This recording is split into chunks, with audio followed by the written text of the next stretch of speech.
Hey, you're listening to Wrestling Roundup, FreeFM 89.0, and tonight we have an Extreme Rules triple threat, anything goes chat. And introducing first, Grady. Yes, we all know him, he's the king of awesome, he's gonna win this match, it doesn't matter anything else.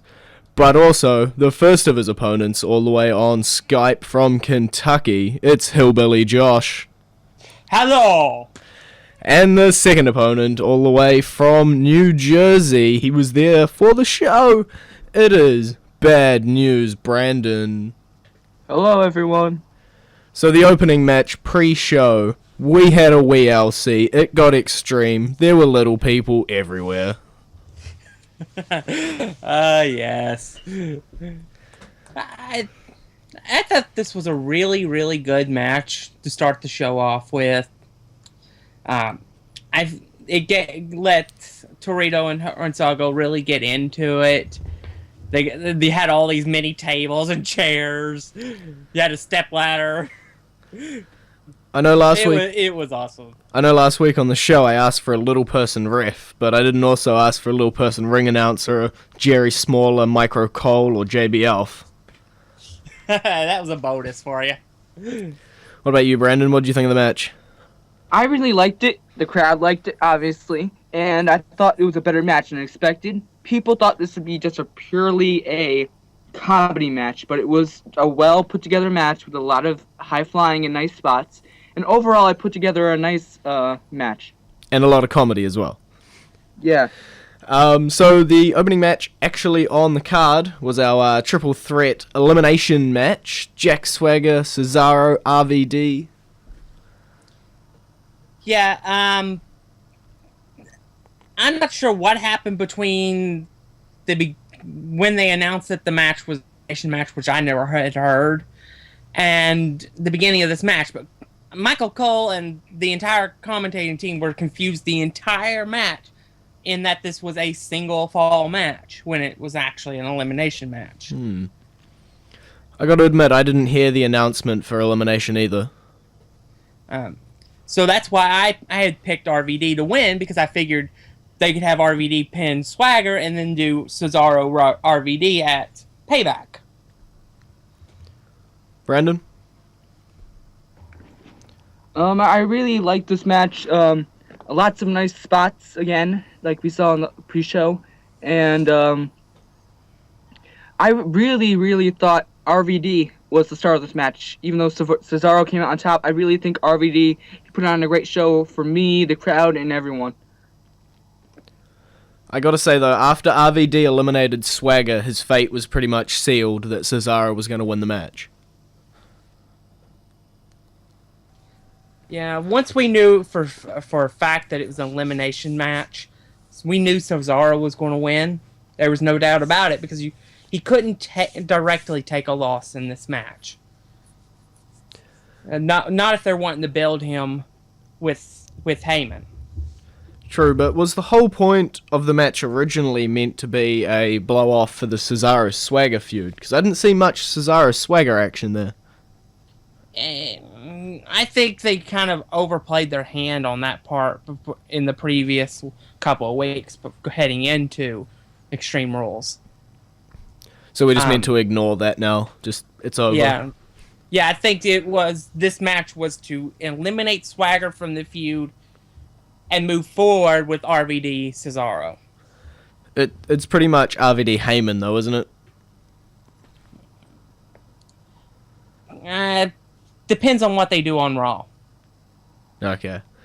But yeah, at this point, it would be classified as a Paul Heyman feud. But anything can happen on Raw. Fair enough. So, up next, I blinked and I missed it, the handicap match. Yeah, especially if you were watching it for Xavier Woods. He got taken out before the match even began. Yeah, he was out cold. I didn't see him move at all. Rusev, threw him head first into the little medley bit under the apron, didn't he? Yeah, and it looked like he really made a connection with it, and then He was out. And Yeah, apparently, though, the match was long enough for Sheamus to fall asleep during the match. okay. Well, so for everybody who had suspected it would end in a double accolade, knocking out Woods cold kind of ended that hope. Yeah. Yeah, I was hoping to see that. I thought we were gonna see it, but we didn't. But still, even as impressive as that move is, Rusev still proved to be impressive. And I think he really showed why he got called up. He may have been a little bit sloppy at first, but he's really made improvements. And what I've seen from him is nothing but great. And Lana is a great mouthpiece for him. I agree. See, I sort of agree with what they did with this match. They took out Woods. It made him look strong. But wouldn't it have made it look stronger if he'd just plain out dominated two men in one match rather than doing dirty heel tactics that any other heel could have done and still won the match? I don't know. That puts you too close to Ryback territory. True. But Ryback took on like 3 people at once, didn't he? At one point, yes, and he used the shell shock on all 3 at one time as well. Okay. So. But these aren't random local wrestlers. These are R-Truth and Xavier Woods, well-established wrestlers. Yeah, but those 3 wrestlers were 3MB. Ah, damn. I thought it was like Johnny Cognito and Adam Billy. No, at one point, it was Tyler Rex and Kurt Hawkins. Shh, we ignore that. That never happened. It was Tyler Rex's final match. Yeah, I know, it's kind of sad. Either way, we'll jump into the classic. I don't know how 2009 is too classic, but according to Josh here, it was the first Extreme Rules. So, you're going down.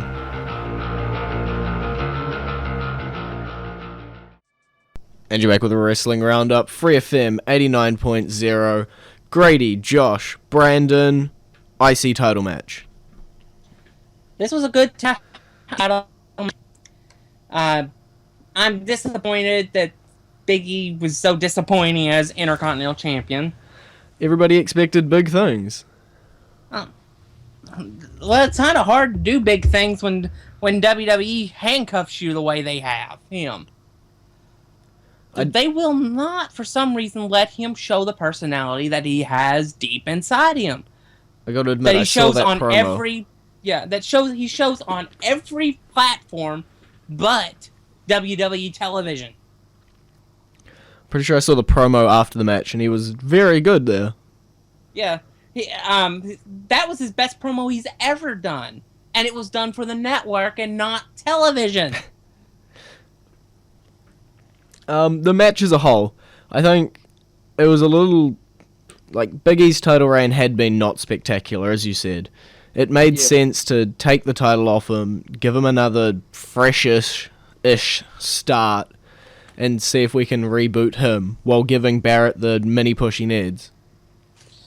But did we really need a 4th Barrett title reign, though? I mean, he's done absolutely nothing with the IC title any of the 3 times he's held it before. Well, but then again, he was Wade Barrett back then, but now he's Bad News Barrett. And I think the fans are really behind him. And maybe that could lead to Bad News Barrett becoming a good guy.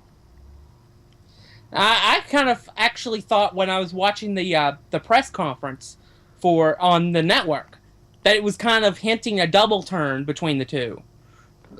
Big E going villain and Bad News Barrett going face, because Bad News Barrett cut a very face promo during that press conference by putting over Big E.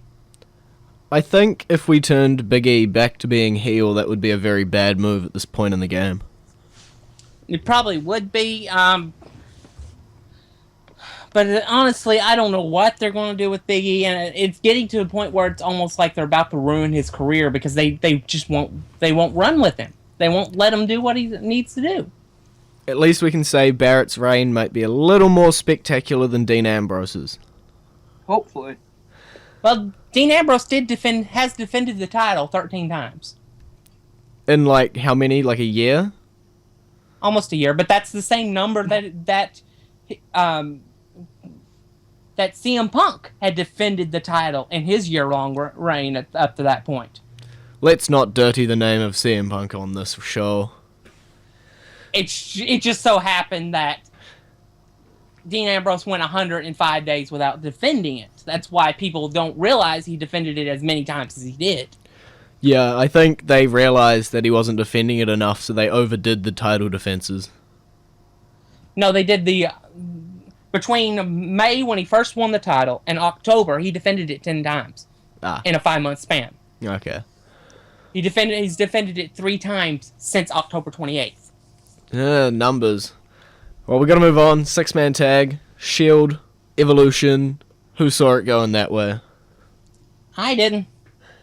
I did not see the Shield winning this match. I figured Evolution was going to win, and that it would lead to the decimation of the Shield.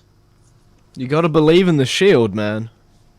I believed in the Shield coming to this match. I thought the Shield had this win because the Shield, they've always had Evolution's number, and they had their number in this match. And I thought this match was the best match of the night. And Seth Rollins jumping off of that balcony, that was amazing. And it was very nice to see him do that. And it was very nice to see the young guys prevail over guys that have been on the top of the WWE for over, 15 years or so. True. Does that now cement the Shield as main eventers? Because they just defeated 3 of them in one go? Maybe. They've been beating main eventers since they debuted. Good call. So I wouldn't exactly go that far. I mean, they once beat Sheamus, John Cena, and Ryback in a match. Yeah, but they had Ryback, so... But that's still Sheamus and John Cena. When Sheamus was a main eventer, and John Cena is John Cena. Fair enough. But, I had a point here. It's floating away like a butterfly. It's come back to me. Talking about predicting, who predicted the end perfectly? That's a clap. I'm counting that as a clap. So, are we going to get the Batista time off that everyone's expecting? Nope. He might be where he appears once every other week. But at this point, it doesn't appear that he's going to be going away like everybody thought he was. Okay. So we'll skip over the steel cage match time-wise, and we'll talk a little about the Divas Championship match. Tamina Page. It was an alright Divas match, but it was marred heavily by the error that the referee made during the match. What'd the ref do wrong? He actually counted a 3 count during the match when it was supposed to have been for a 2 count for a false finish. Okay. And the commentary led into the referee for that. I gotta admit, I didn't watch much of this match. Because everybody stopped what's going on here? It was very obvious. Who was pinning who? It was Paige pinning Tamina. Okay. So, at least there's no Tamina should have won the title at that point. Yeah. But yeah, it was just a really, really weird moment that absolutely just killed the match from that point forward. I'm going to say that this match, it was kind of boring for the crowd. And as soon as they came out, a lot of people in my section left to go to the restroom, buy souvenirs. This match, it was pretty decent, but it wasn't the best Divas match.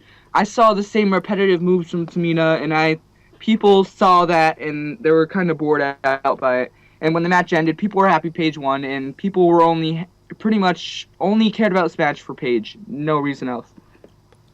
Well, it was designed to be the cool-down match between the cage match we skipped over and the main event.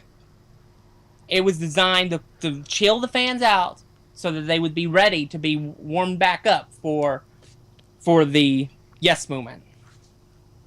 Does it say something, though, that the crowd are generally behind Paige squishing random jobber divas, but they're not behind her having some actual competition with Tamina? It may have just been that it's that the crowd doesn't really care about Tamina herself, because, I mean, what has she been doing the last year? She's just been standing beside AJ, interfering in her matches. True. That's the only thing she's been doing. So nobody really cares about her as the wrestler. So you think they should have built Tamina up a little as a serious competitor before the match? Possibly. Okay, well, it's time to do our current entrance theme of the week. It's not really an entrance theme. It mirrors the first one. It's the 2014 Extreme Rules theme song, Come With Me Now.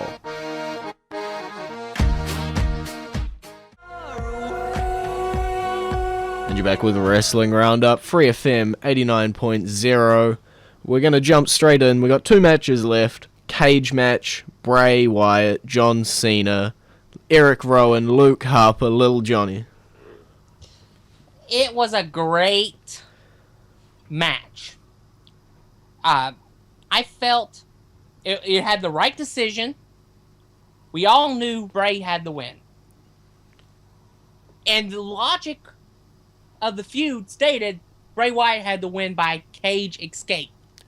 Oh, if we're getting into logic here, I think Cena needs a new logic chip implanted in his head.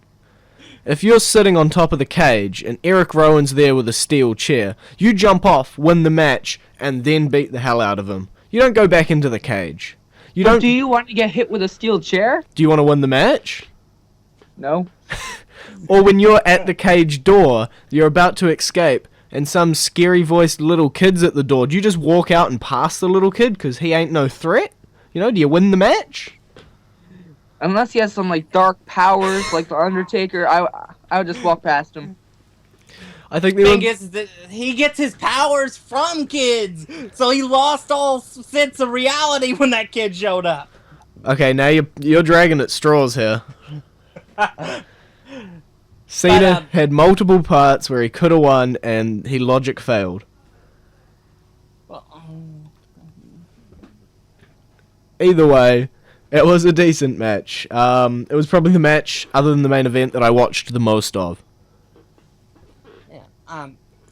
Yeah, it was great. But yeah, as I said, this match had to end with Bray Wyatt walking out of the cage to win. Because that was the symbolism behind the whole feud up to that point, was that his message would escape the cage if he left it.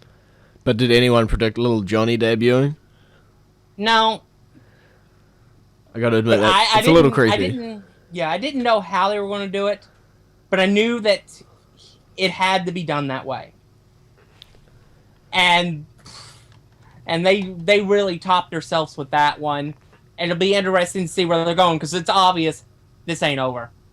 No, and hopefully Lil Johnny sticks around, because if you remove Bray out of it, Eric, Luke, and Johnny, that sounds like normal people names. Yeah. Apparently it was a former wrestler's son that played Lil Johnny. I figured it had to be someone from the wrestling community. He was very comfortable with everything that was happening. Yeah, it was, I think it was a Jamison. Yeah, that doesn't ring any bells for Grady. Yeah, it was a wrestler in the 80s. So we'll jump on to the main event. It was an Extreme Rules match for the WWE World Heavyweight Championship. It was the leader of the Yes Movement, Daniel Bryan, versus the Devil's favorite Demon Kane, and a forklift. Forklift! I rewound for the forklift just so I could watch it again. Yeah, that was great. That was probably my favorite spot of the whole match. And there was a lot of great spots all night long. But that was probably my favorite spot for that particular match, because it just seems kind of absurd, but it was kind of a homage back to Mick Foley as well. Yeah. Okay, well, I think Brandon has to go now, so I think we've just eliminated our first guy, like our triple threat elimination match. Can I just say something about the main event? Go ahead. You can run in. Yep. All I'm gonna say is that I thought this match was great. I was entertained. I was amazed. And I was shocked, especially when Kane went through that flaming table. I would have loved to see Kane burn, but not in a mean way. But they quickly just hit him with the fire extinguishers. And I think that's what ultimately cost him the WWE Championship and the match. Because after he got hit with the fire extinguishers, he couldn't see anything, ran right into the knee from Daniel Bryan. It was nice to see Bryan retain, and it was overall a nice end of the show. And I haven't been like a big fan of Daniel Bryan in a while, but now he won me over with his contest. Okay, well, it's been great talking to you for this episode, Brandon. It's been great talking to you guys. See you later. So, me and Josh, we got about like 4 more minutes left on the show. Other than the forklift, were there any great spots you thought of? Well, the diving headbutt off the platform, platform, that was a great spot. The Kane punching a window was great. I liked the oxygen tank through the window. I thought that was pretty cool how it just sort of stuck there. How about when Kane grabbed a TV from the gorilla position and threw it into a garbage can that happened to be full of water and it started sparking? It was an awesome match in terms of the visuals of the match. Flaming table, forklift, windows breaking, TVs sparking. It was as close as we could get to a non-PG era Extreme Rules match as we could get in this era. Did sort of have to suspend my belief for a little while, as it seemed highly choreographed. That's the only problem I found with it. Yeah, especially when he was bringing Kane back on the forklift. Yeah, it could have been just a little more spontaneous. But other than that... And by the way, was that not the worst fall off of a forklift that you could ever possibly see? He had to roll off. Yeah. It could have been a lot better. I was talking with a forklift expert while watching that match, and they said it could have tipped further forward if it wanted to. So... I was kind of hoping that Daniel Bryan would back the forklift up, lower it, and then pin Kane underneath it. That would have been awesome. Yeah. Okay, so we're looking ahead. What's the next pay-per-view? Payback, I think. Payback. Okay, well... And Triple H is on the poster with a shovel. So he's going to bury someone, is he? I thought it was a sledgehammer. No, it's a shovel. Okay. So... Looking at it, the Kane-Bryan feud doesn't look to be over. No. Cena-Wyatt doesn't look to be over. Shield Evolution doesn't look to be over. RVD Cesaro doesn't look to be over. So we can officially say that Extreme Rules solved nothing, except maybe the Divas Championship match. Yes. So I think Payback is just going to be full of rematches. That wouldn't surprise me. You know what wouldn't surprise me as well? What?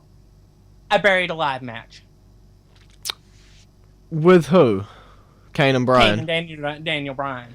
They do have to step it up. They just had an Extreme Rules match. How do you step that up? I think it'll have to lead into either Hell in a Cell, Buried Alive, Casket, some form of major gimmick match. 3 stages of hell for Cena Wyatt. Okay, now we're getting very gimmicky here. Well, Payback is a B-level pay-per-view, so you can afford to get gimmicky with it. Okay, and then what are we going to do for Shield Evolution? War Games. War Games? But it doesn't Why have not? enough room. Only Battleground has enough room. And we got to get through Payback and Money in the Bank before we get to Battleground. Why not? I mean, at this point, it doesn't really... I don't think it really matters that much. But they're definitely going to have some sort of stipulation of that match. Okay. Well, it's been great talking to you. It's been great being on again. My birthday was yesterday, so I'm the winner. No. What you don't know is Grady controls all the volume controls, and he can just mute you for 3 count, like just mute, and then 1, 2, 3, no one's left in the match, Grady wins. But either way, you can visit our Facebook page, facebook.com/Wrestling Roundup Radio, our Twitter page, twitter.com/Wrestling R Radio. And I'll see you next week.